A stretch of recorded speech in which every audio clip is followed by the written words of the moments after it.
स्वागत है आप सबका फिर से मेरे चैनल पर जिसका नाम है TAG टैली अकाउंट GST। दोस्तों, यदि आप GST में रेगुलर रजिस्टर्ड टैक्स पेयर हैं और आपका टर्नओवर प्रीवियस फाइनेंशियल ईयर में 5 करोड़ रुपए से कम रहा था, तो आप जो भी B2B सेल करेंगे उसके लिए GSTR1 रिटर्न में आपको HSN वाइज जानकारी देना मैंडेटरी है। लेकिन जो आप B2C सेल करेंगे यानी अनरजिस्टर्ड और कंज्यूमर को सेल करेंगे, उसके लिए GSTR1 में HSN वाइज जानकारी देना आपके लिए मैंडेटरी नहीं है, आपके लिए ऑप्शनल है। आप चाहे तो उसकी जानकारी दें और चाहे तो ना दें।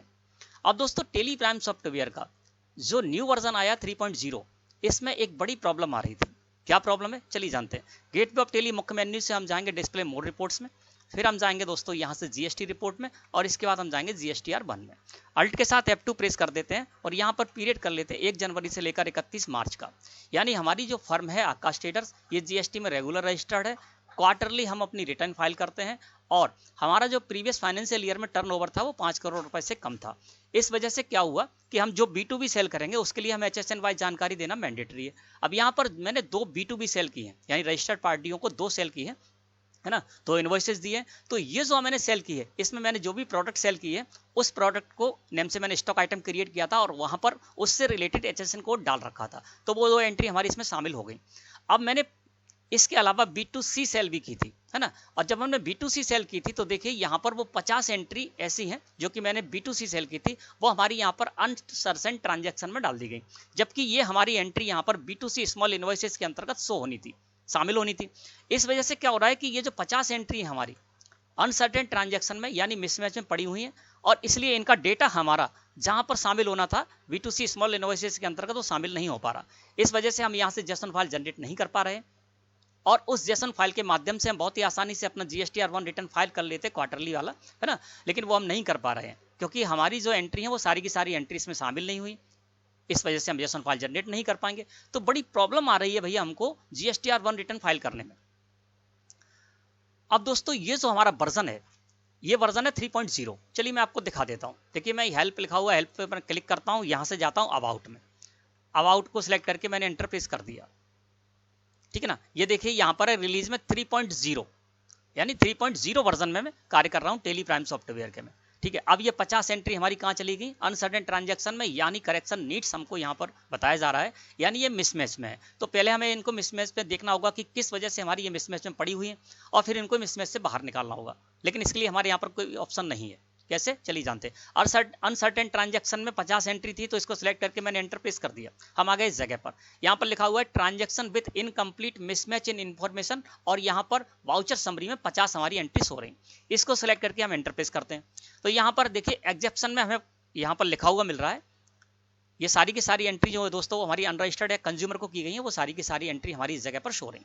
अब देखिए यहाँ पर एग्जेप्शन में आ रहा है HSN SSC इज इनवैलिड और नॉट स्पेसिफाइड। तो हमसे ये कहा जा रहा है ये जो आपने सेल की है, B2C सेल की है, जिसके लिए हमें मैंडेटरी नहीं है HSN समरी देना, लेकिन यहाँ ये सारी की सारी एंट्री हमारी मिसमैच में डाल दी गई है, और हमसे कहा जा रहा है कि HSN कोड या तो आपने जो डाल रखा है वो इनवैलिड है, या फिर आपने डाला ही नहीं, तो आप यहाँ पर डालिए, जबकि मुझे इसके लिए कोई जरूरी नहीं है। अब मुझे क्या करना होगा, इससे बाहर निकालना होगा सारी की सारी इन एंट्रियों को, है ना। तो यहाँ पर दोस्तों हम क्या करेंगे कि इन एंट्री को यहाँ से हम किस तरह से बाहर निकालें। एक तरीका हमारे पास होता था, हम यहाँ से कंट्रोल के साथ स्पेस की प्रेस करें और एक्सेप्ट एजेस लिखा हुआ है, इस बटन पर कर दें क्लिक, या इसका जो बटन है ना, इसकी जो की है एक्सेप्ट एजेस फॉर्मेट की, तो अल्ट के साथ भी प्रेस करते हैं, तो देखिए कोई भी रिस्पॉन्स हमें नहीं मिल रहा है, यानी किसी भी कीमत पर हम इसको इससे निकाल नहीं पा रहे हैं, किसमें 3.0 वर्जन में।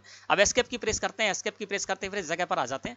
अब इस जगह पर जब हम आ गए तो हमारी 50 की 50 एंट्री इसी में पड़ी हुई है, और इस वजह से यहाँ से हम जेसन फाइल जनरेट नहीं कर पाएंगे, और इसके माध्यम से हम बहुत ही आसानी से GSTR1 रिटर्न फाइल कर लेते, वो अब नहीं कर पा रहे। तो दोस्तों, टेली प्राइम सॉफ्टवेयर का न्यू वर्जन आ गया है 3.0.1। इसमें आपकी ये जो प्रॉब्लम है इसका सॉल्यूशन आपको मिल गया है। अब आप यहीं से जेसन फाइल जनरेट कर सकते हैं, और सारी की सारी जो एंट्री है वो आपकी जेसन फाइल के द्वारा GST पोर्टल पर पहुंच जाएंगी, और आप बड़ी आसानी से, जिस तरह से कि आप इससे प्रीवियस वर्जन में GSTR1 रिटर्न फाइल करते तो उसी तरह से कर पाएंगे। तो चलिए हम चलते हैं, इसमें आ जाते हैं। अब देखिए आकाश ट्रेडर्स हमारी फर्म है, और इसमें हम हेल्प में जाते हैं। देखिए हेल्प में जाते हैं और अब जाते हैं अबाउट में। अब देखिए ये जो मैं आपको कंपनी ओपन किए हुए हूँ, ये 3.0.1 लेटेस्ट वर्जन में। देखिए मैं आपको जूम करके दिखा देता हूँ, ये देखिए यहाँ पर है रिलीज 3.0.1, है ना। तो मैंने क्या किया, इसको अपडेट कर लिया है, आप भी अपडेट कर लीजिए, और 3.0.1 जो है उससे आप अपनी टेली प्राइम सॉफ्टवेयर को न्यू अपडेट इससे अपडेट कर लीजिए। अब इसमें आपको इस तरह की प्रॉब्लम का सॉल्यूशन मिल गया है, कैसे चलिए जानते हैं। तो इसके लिए डिस्प्ले मोर रिपोर्ट्स में हम जाते हैं, फिर जाते हैं जीएसटी रिपोर्ट्स में, और फिर हम इसके बाद जाते हैं जीएसटीआर 1 में। अल्ट के साथ F2 प्रेस कर देते हैं, वही सारी की सारी एंट्री है इसमें भी, ठीक है ना। तो यहाँ पर हम क्या करते हैं, 1/1 से लेकर और 31/3 का पीरियड कर देते हैं। चलिए इस जगह पर आ गए, ये देखिए 2 एंट्री हमारी शामिल हैं इसमें, यानी सेम टू सेम डेटा है इसमें भी, है ना। बस फर्क इतना है कि इससे प्रीवियस जो मैंने आपको दिखाया था वो 3.0 वर्जन था, और ये जो मैं दिखा रहा हूँ लेटेस्ट वर्जन 3.0.1 वर्जन है, ठीक है ना। अब इसमें भी हमारी 50 एंट्री इस तरह की पड़ी हुई है ना। अब मैं क्या करता हूँ, इसको सिलेक्ट करके एंटर प्रेस कर देता हूँ, इस जगह पर आ गया। अब यहाँ पर देखिए लिखा हुआ है transaction with incomplete mismatch in information, और 50 एंट्री हमारी इसमें शामिल है। तो इसको सिलेक्ट करके अब मैं एंटर प्रेस कर दूंगा, है ना। तो यहाँ पर वही एंट्री है सारी जो कि मैंने अनरजिस्टर्ड है कंज्यूमर को की है इस पीरियड के अंतर्गत, और इसकी जानकारी भी हमें देनी है, लेकिन हमको यहाँ से बाहर निकालना होगा मिसमैच से। तो यहाँ पर अब आ गए इस जगह पर, यहाँ पर exception SSN SSC is invalid और नॉन स्पेसिफाइड, जो कि 3.0 में भी हमें दिखाई दे रहा था।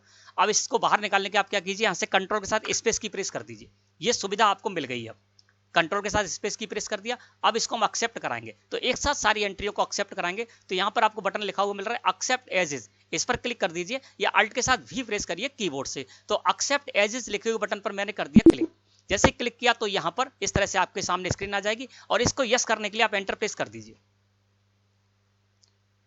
है ना। तो जैसे ही आप एंटर प्रेस करेंगे तो ये सारी की सारी जो एंट्री है वो आपकी यहाँ से मिसमैच से बाहर आ जाएंगी। देखिए सारी की सारी एंट्री यहाँ से हट गई। अब हम एस्केप की प्रेस करते हैं, और फिर एक बार एस्केप की प्रेस करते हैं, इस जगह पर आ गए। अब देखिए करेक्शन नीड्स में हम देख रहे हैं तो यहाँ पर कुछ भी शो नहीं हो रहा, यानी 50 की 50 जो हमारी एंट्री थी, B2C वाली जो एंट्री थी, अनरजिस्टर्ड और कंज्यूमर वाली जो एंट्री थी, वो यहाँ से बाहर आ गई। इसने पटक रखा था कहाँ पर, HSN समरी की वजह से पटक रखा था, जबकि HSN समरी हमें देना मैंडेटरी नहीं था क्योंकि हमारी लाइबिलिटी नहीं है। तो देखिए अब B2C स्मॉल इनवॉइसेस में हमारी सारी 50 की 50 एंट्री यहाँ पर शामिल हो गई, और अब हम यहाँ से जब जेसन फाइल जनरेट करेंगे तो हमारा पूरा का पूरा डेटा इसमें आ चुका है। B2C सेल का भी आ गया है, B2B जो हमारी सेल थी वो भी आ गई है, B2C सेल भी आ गई है, और यहाँ से हम जेसन फाइल जनरेट करके अब जीएसटी पोर्टल पर बेहद आसानी के साथ हम अपनी GSTR1 रिटर्न फाइल कर सकते हैं। धन्यवाद।